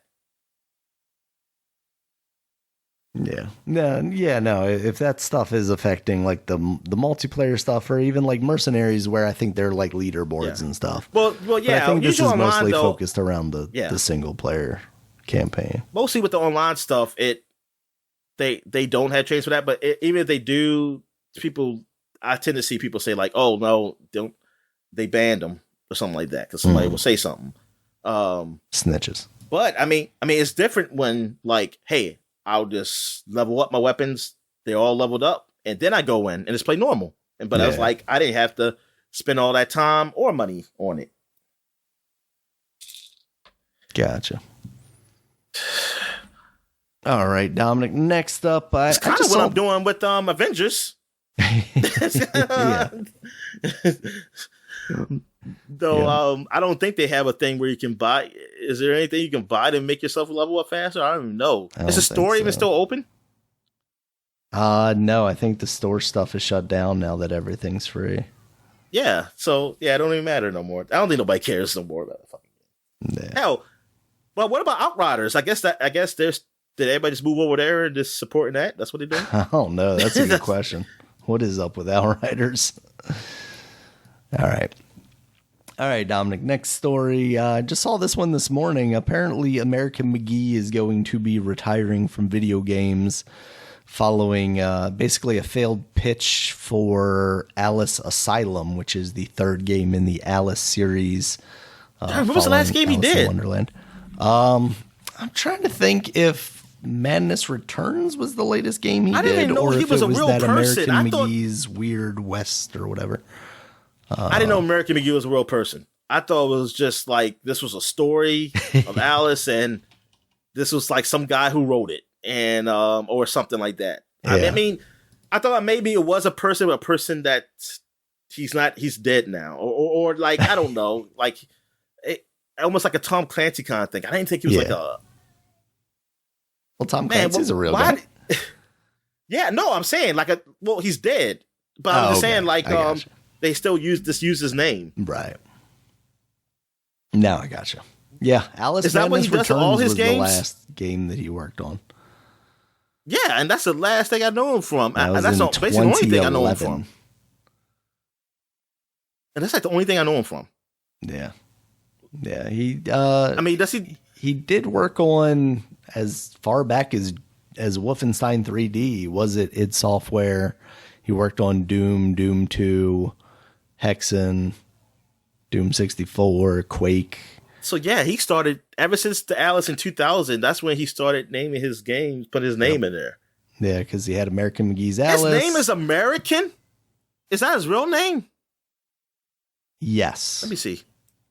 American James McGee. McGee said that his mother was a hippie and was inspired by a woman she knew in college that named her child America. What kind of hippie likes America? I don't know. Yes, my mother named me that. She claimed a woman she knew in college who named her daughter America inspired the name. She also tells me that she was thinking of naming me Obnard. She was and always has been a very eccentric and creative person. I don't know. I think I would take the name American over Obnard. Yes, I would too. Where's the father in this picture? I don't know. How about not neither? Objecting, apparently. Yes. Yeah. So I the first Alice game, honestly, I've never really played much of because it came out at a time when my computer was not powerful enough to run it. And then by the time I had a better computer, that game had kind of gone to the wayside. But I remember getting Madness Returns and thinking it was really cool, like the concept of the dark Alice in Wonderland tale. And I thought the gameplay of it was pretty solid, too. It definitely wasn't like a AAA title. It was probably like a high B game or something like that, maybe even an A game. But yeah, I would have liked to see that continue, and I would have liked to see, maybe a little more money put into it. But it sounds like EA was not interested in making the game, and it also sounded like EA was not interested in licensing out the property either. So it's like this weird in between of, oh no, it's not popular enough to make us money, but it's too popular to just give it to you and let you do anything with it. I know, yeah, that's pretty fucked up. Yeah. So he just released this 400 and something page Bible of the game, I guess, basically like right, you the whole pitch and everything that he had. Which go ahead and start reading it. Really reading cool. It for the podcast. Okay. Dramatic readings from Alice the Asylum. Pitch deck. All right, Dominic. So one last piece of news I got here. Less news, more rumors. So this past week, there started to be some talk that there is a new Sony handheld in development. Since the time that people were saying, oh, Vita 2, very excited. It's come out that it sounds like it's more a cloud streaming device, basically a remote play focused device that would work in conjunction with your PS5. Logitech, we've talked about their device. There are several other companies out there right now, I think, doing similar things. Do you think this is a smart idea on Sony's part? Do you think there would be any traction here? I mean, in a world where I don't, the Steam Deck is pretty popular? I don't know why would she care. Like, get this. Something that's just remote play? Yeah.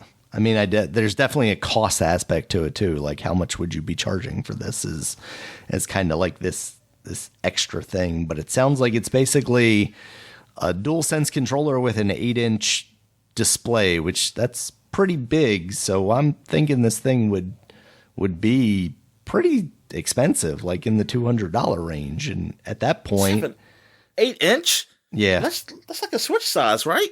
I mean, almost. I mean, a little bit bigger. I think Switch might be 7, right? yeah. So yeah, we're talking about probably what would end up being a relatively expensive device, and then you're getting into like Steam Deck territory where you could theoretically play remote play games. I guess through the browser maybe on that device. And play games that's actually just up there. Yeah, or you can natively play games as well. Yeah. So. I don't know. Like, if they were talking about a Vita 2, maybe, but also you would have to prove to me that you're going to support it in any substantial way. Because there's already talk of, like, the PlayStation VR 2 not selling as well as Sony had hoped, which makes me wonder how long that thing has to live. Because along with that, there was also talk that, maybe around the holiday we would see some kind of price drop, because we talked about it, like the price on that thing, you're talking about needing a PlayStation 5, and even for people that already have a PlayStation 5, you're then talking about buying a device that is more expensive than the PlayStation 5 that you bought for a very limited number of games in the grand scope of things, because you don't have access to PC games, which you do on the Quest. And then with the history of PlayStation with their peripherals, exactly, it's not good. It's almost Google-ish. like with that stuff, man. Like they had some good ones. I mean, the PSP was fine then, but it didn't really have support, and the Vita was great, and they didn't stick with support for that thing. Nope. And then with the PlayStation, the last VR they had, I mean, they even make it so you can play those games up here. The iToy.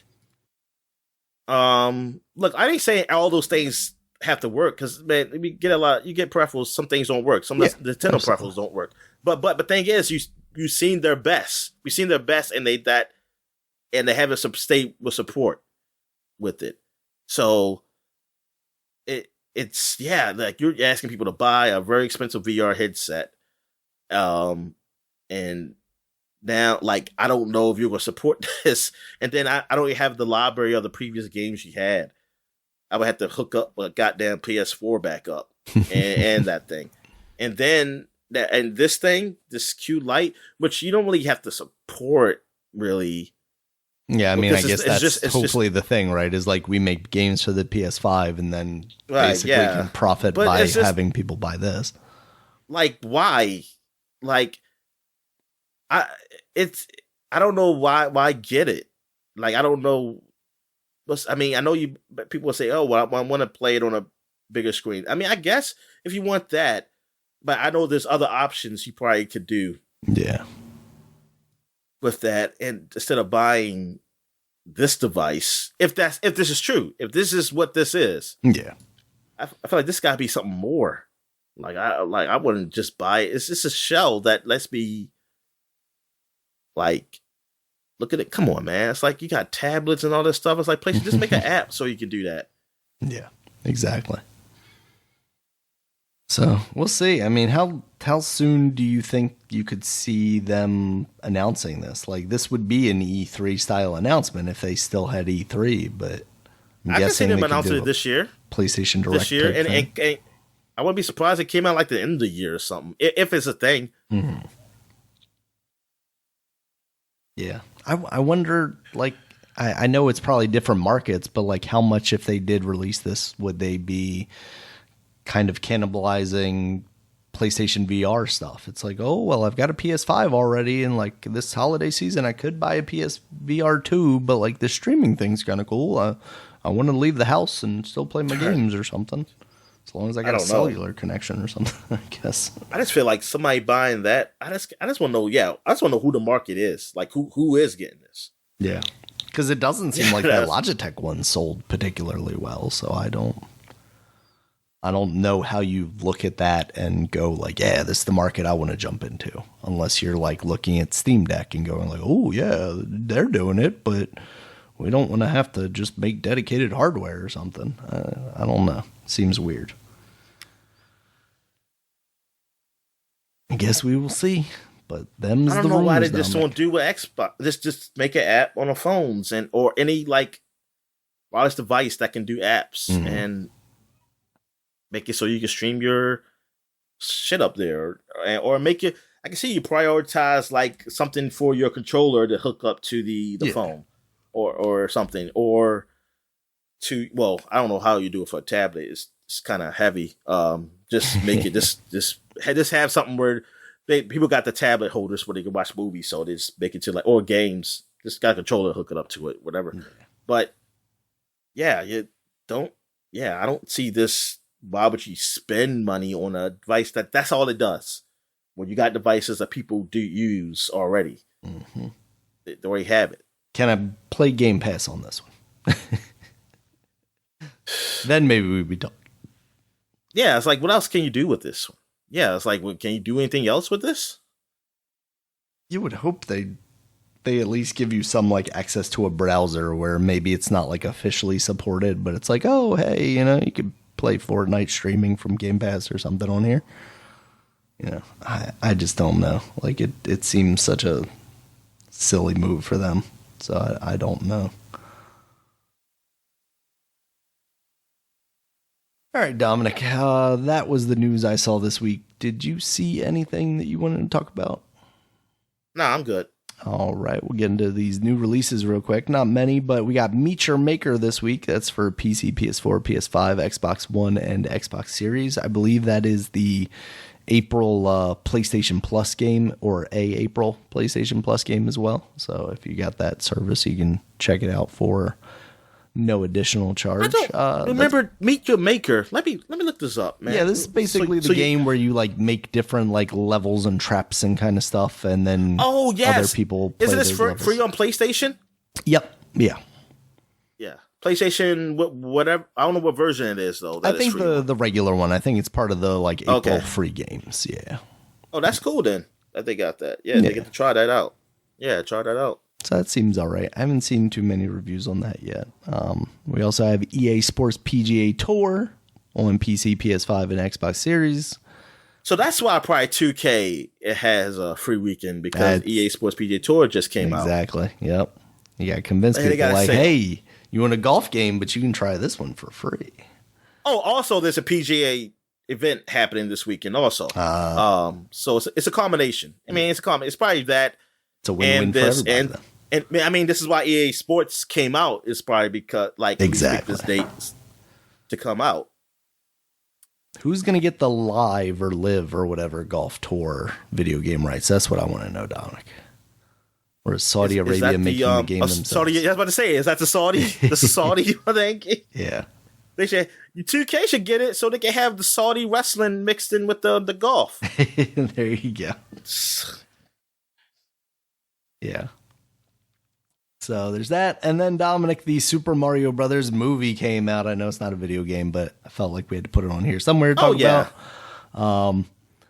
I've seen mostly relatively positive buzz on this, so I was actually very surprised when I went to Rotten Tomatoes to see what the score was, and it is currently 56 critic score with a 96 audience score. That is interesting. Like, I didn't expect the critic score to be super high necessarily, but I didn't expect it to be that low. I would have thought like maybe a 70 or something. So we know it's not woke. We know that. Is that the problem? Tomatoes. Yeah, it's not woke enough. Daniel, I mean, look at the cast, Dominic. It's not very diverse at all. So. Oh yeah, and no, Daniel. It's what's the guy who talks for Mario? What's his name? Chris Pratt. It's Chris Pratt hate because of his religious. That's what it is. He's a religious man, and they don't like that. They don't like him. Stop going to that Justin Bieber church. That's weird. I mean, like, to be that big a gap. Yeah.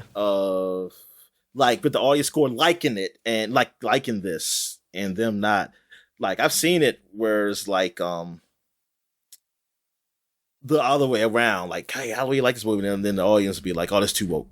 The audience score down. It's like, yes, we were just talking about Rey in Star Wars.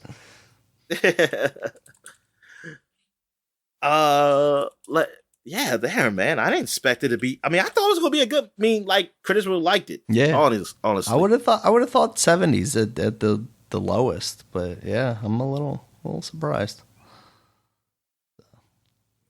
Yeah, hopefully that will find its way to some sort of streaming service at some point soon.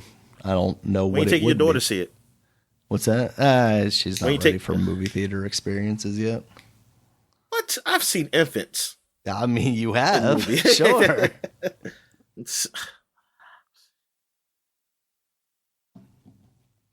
Yeah, she cannot sit still long enough to sit through an hour and a half movie, I don't think. You're supposed to give them like the drowsy medicine or something. Give her Benadryl. Yeah, like give it like a little bit, like a half where she's kind of can still stay up, but she don't want to move around. There you go. Okay. Damn, 56. Yeah, I'm looking at it now. Good God. Yep. So that is the Mario movie, Dominic. Loved the movie. My 7-year-old boy loved it. Brought up some nostalgia. You wasted my time with this 2-sentence freaking review. Oh boy. Yeah, I mean, I will definitely. Prime Video hints at Mario Brothers home streaming date. Say, I feel like that's still like buy it. That's not going to be like a part of Amazon Prime or anything. Was this filmed in IMAX? It's going to look incredible in the VR headset, Dominic. We know that. But it was 3D, right? I don't know. I know Sonic wasn't. The last Sonic movie was. Both of them were. Let's see. I am not seeing anything about a 3D showing at all, so I don't think so.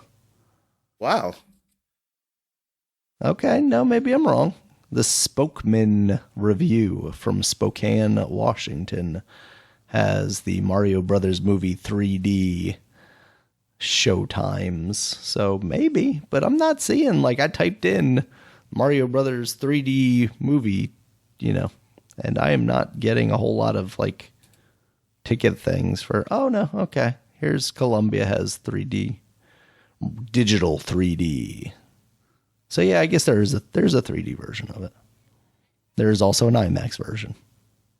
Or a Limax, as those people call it, Dominic. because it's fake IMAX. I don't think it was designed for IMAX.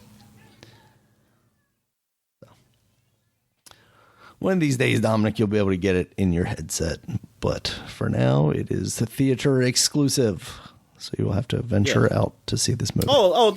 I'm sure I can find some illegal bootleg in Hindi.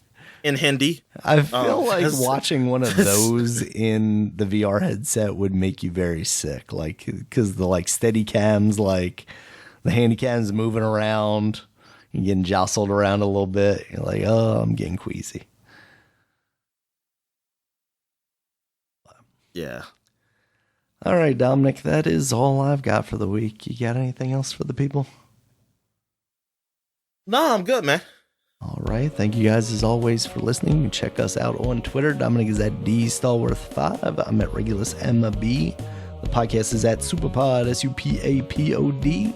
Superpod.com is the website. You can check us out there. It has all of our previous podcasts, as well as links to all the places you can find us, including YouTube, where there is a video version of this podcast, as well as iTunes, Stitcher, Google Podcasts, and Spotify.